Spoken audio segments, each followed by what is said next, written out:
Again today lesson number 3, MS PowerPoint graphic and multimedia. So today children, let us study some another features of MS PowerPoint.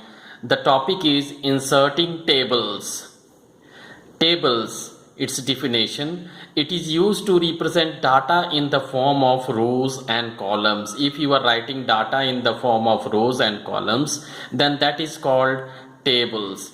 Its step: on the title and content layout, click the table icon. Means on title and content layout, you have to select from the new slide, and then on that table icon will be there you have to click it. Second step: enter required number of rows and columns. Means according to your requirement, you enter that how many rows you need, how many columns you need, so that will appear in the table. Or another method, in insert tab, click table button and then click insert table. So this was the steps for inserting table, children. Next, inserting chart. Chart is pictorial or graphical form to represent data. Means if you are using pictures or graphics to represent your data, then that is what we call chart. Its steps: on title and content slide layout, click on chart. I mean to say, on new slide, click on title and content, then you will get an icon of chart, click on that. Then you have to select the chart type on the left pane and subtype of the select chart on the right pane. Means as soon as you will click on the chart, then two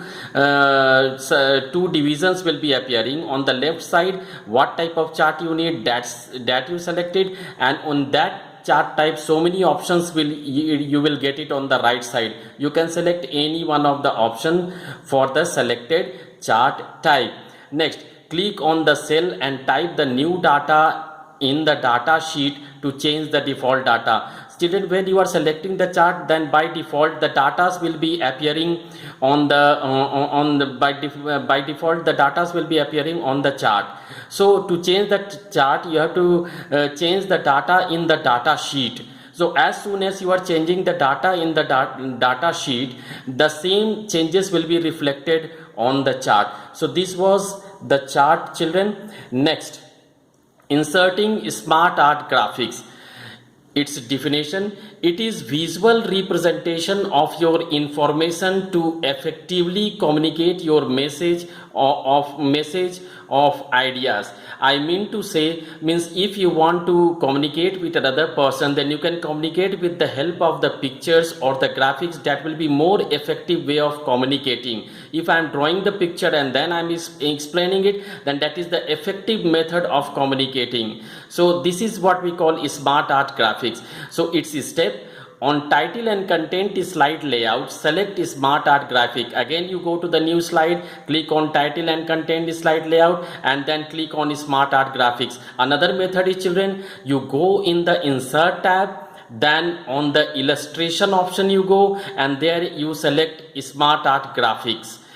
The second method, second step, select smart art on the left pane and its subtype on the right pane. Again you have to select the smart art, then its subtype will be appearing on the right side of the window. There you select the subtype and then you click on OK button. The smart art graphics will be inserted in the slide. Once you have inserted the smart art graphics, then then you can click on the text. Click on the text on inserted smart art graphics. Means you have to click on text, and then one by one you can enter the text to explain whatever the graphics you have entered. Means as you are seeing in the book, the diagram of a leaf and so many divisions are shown in the form of text. In the same way you can draw it is same as you are drawing the diagram and you are labeling it. The same way smart art graphics, if you are entering and you have to label it, then you click on the text type and enter which part of the smart art graphics is named by what. So this thing you can do it. So this was inserting smart art graphic, children. So for today's video, this is enough. Please do go through the smaller steps. The detailed steps are given in the book. You can go through the book also. Thank you, children. Be healthy, fine and fit. Thank you, children.